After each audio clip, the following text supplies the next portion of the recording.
Gratuitous cheese shot. Ooh, Mr. B is gonna love this. Hello, fellow travelers, and welcome back to the Big's Homestead Kitchen. My name is Cynthia, and today we're doing another week of the March Madness Freezer and Pantry Challenge, day 60 through 90. If you're ready, press the like button to support the channel, and let's do it. Remember all that hamburger from last week's $57 haul? Let's preserve that.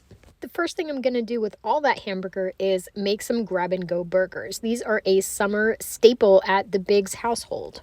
Having the burgers pre-seasoned and ready to plop on the grill makes for an easy dinner any night of the week. Anytime convenience food can be made at home, I'm for it.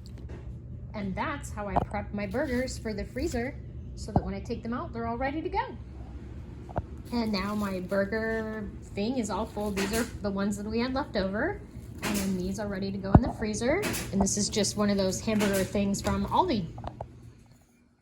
I use a wide mouth mason jar lid for the burger press. Yeah, look at my onions. I got to process all of these today. Let's do it. Being on this 90-day pantry challenge has stretched my budget to the max. Being careful with my resources and not wasting anything is the key to making $600 last for 3 months. This week, Mr. B is supposed to have pasta salad. But if you look at this, he's got leftover beefy chili mac that I made, which he loved. Leftover rice casserole, which he loved. Leftover chicken broccoli alfredo, which he loves. Let's turn all these leftover salad greens into salad. Salad. Remember those blueberries from the freezer clean out? Let's make muffins. I didn't have quite enough blueberries to make a true blueberry muffin, so I went ahead and put a banana in with it. Well, ladies and gentlemen, I've done it.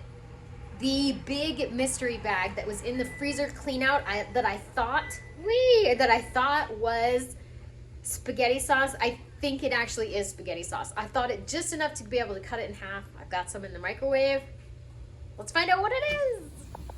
There's a strong possibility it is spaghetti sauce.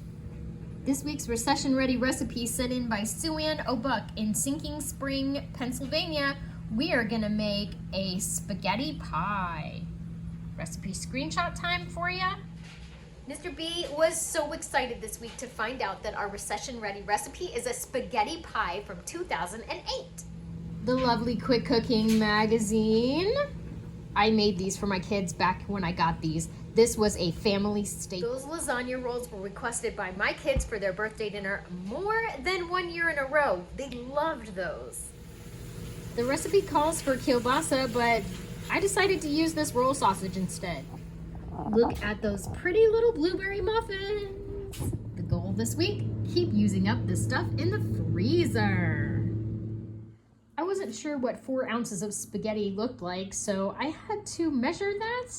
I only know 2 ways to make spaghetti. None or enough for an army. How about you? Leave me a comment down below and let me know about your spaghetti. I always make way too much.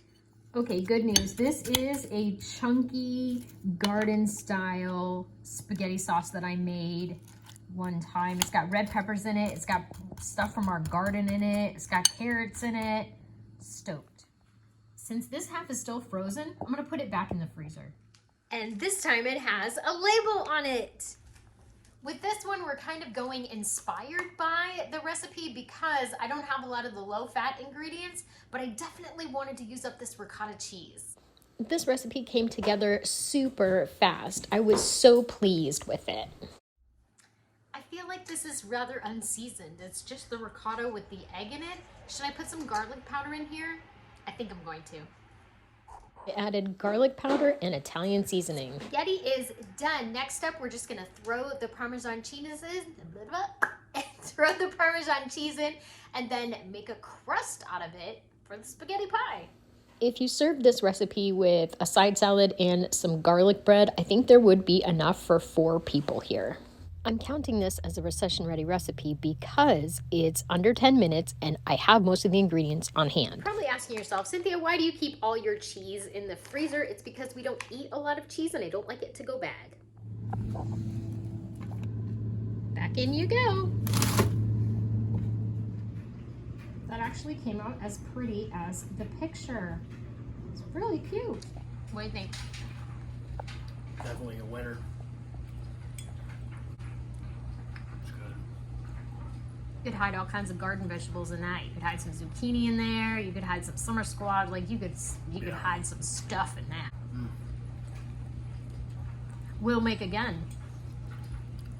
Yum. And the reason why I'm not having any, I look super tired, and I am. The reason I'm not having any is because it has red peppers in it. Checking back in with our hamburger project. I have 4 bags now of browned hamburger with onions, all nice and seasoned, that weigh approximately 14 ounces each. It's a little shy of a pound, but you know what? That's okay. And now they're all ready for the freezer. Here's an update on Mrs. Sand Crane. She's on the nest still. She hasn't been moving very much lately because it's been cold and she's trying to keep her egg warm. No baby yet.